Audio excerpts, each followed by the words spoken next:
আসসালামু আলাইকুম, সবাই কেমন আছেন? আশা করি সবাই ভালো আছেন। আলহামদুলিল্লাহ আমরাও ভালো আছি। শীতের দিনে সকালে পাকোড়া বা বড়া খেতে কিন্তু দারুণ লাগে।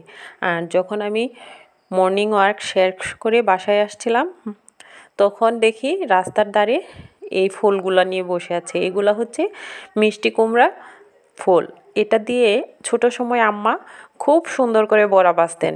আর সেটা কিভাবে ভাজতেন সেই রেসিপিটা দিয়েই আজকে আমি এই বড়াগুলা ভেজেছি। আমি প্রথমেই ফুলগুলা খুব সুন্দর করে ধুয়ে নিয়েছি। তারপর এটার যে ডাঁটাটা আছে বা বোটা সেটা ছাড়িয়ে নিচ্ছি, নিয়ে সবগুলা একসাথে করে রাখবো।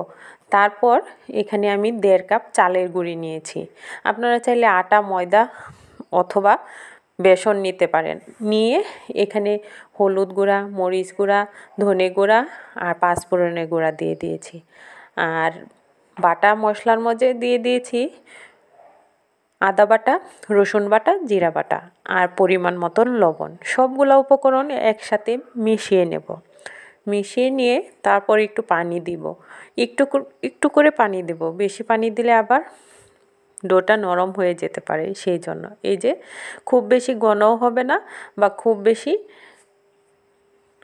নরমও হবে না, এরকম অবস্থায় আমি ডোটা তৈরি করে নিচ্ছি। এখন ফুলগুলা ভাঁজ করে নিচ্ছি। একটা ফুলের ভিতরে আরেকটা ফুল দিয়ে এভাবে 3টা ফুল একসাথে করে নিয়েছি। এখন এটা ভালো করে শক্ত করে গোড়াটায় ধরে এপাশ ওপাশ করে এখন গরম তেলে ছেড়ে দেব। আমি কড়াই বসিয়ে আগেই তেল দিয়ে দিয়েছিলাম। তেলটা গরম হয়ে আসলেই কিন্তু আমি বড়াগুলা দিয়ে দিচ্ছি। অসাধারণ, ভিতরে একদম ক্রিস্পি, উপরে মচমচে আর ভিতরটা একদম মোমের মতন গলে যায়, এইরকম বড়াটার বিশেষত্বটাই হচ্ছে। আর ফুলের বড়া অনেক সময় তিতা লাগে, কিন্তু এই মিষ্টি কুমড়ার বড়াটা কোনোভাবেই তিতা লাগে না, খেতে এত টেস্ট হয়।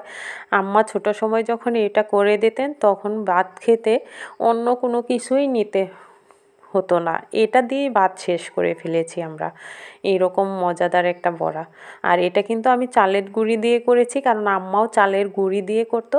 ওটা অন্যরকমভাবে করতো, যে চালটা আছে, মানে আতপ চালটা, এটা ভিজিয়ে রেখে তারপর শিলপাটায় বেটে একটু দানা দানা রেখে তারপর কিন্তু এই বড়াটা করতো। এত টেস্ট হতো আর এত মচমচে হতো বড়াটা, সেই জন্য কিন্তু আমি শুকনো চালের গুঁড়ি দিয়ে এই বড়াটা তৈরি করছি। আপনারা অবশ্যই এভাবে তৈরি করে দেখবেন, খেতে কত মজার হয়। এই যে আমি আবার দেখিয়ে নিচ্ছি, একটা ফুলের ভেতর আরেকটা ফুল ভাঁজ করে নিয়ে তারপর কিন্তু আমি 3টা ফুল দিয়ে বড়াটা করেছি, যাতে একটু মানে ভারী হয় বড়াটা। আপনারা চাইলে 2টা দিয়েও করতে পারেন। আমি 3টা ফুল একসাথে করে নিয়ে তারপর বড়াটা দিচ্ছি। এই যে আমার বড়াগুলা কিন্তু ভাজা হয়ে গেছে। এইভাবে কিন্তু সবগুলা ভেজে নেব, সবগুলা বড়াই ভাজবো।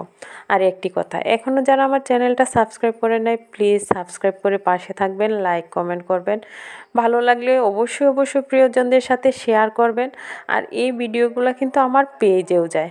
পেজটা যারা দেখবেন অবশ্যই ফলো করে পাশে থাকবেন, লাইক কমেন্ট করবেন, শেয়ার করবেন। আর একটি কথা, খাবার কখনোই নষ্ট করবেন না। খাবার নষ্ট করা মোটেই ভালো না। দেখতেই পাচ্ছেন আমার বড়াগুলা কি সুন্দর হয়ে গেছে। আমি খালি মনে মনে ভাবছি যে কখন খাবো। আমি যখন বড়া ভাজি তখন কিন্তু গরম গরম বড়া খেয়ে ফেলি। সবাই ভালো থাকবেন। আল্লাহ হাফেজ।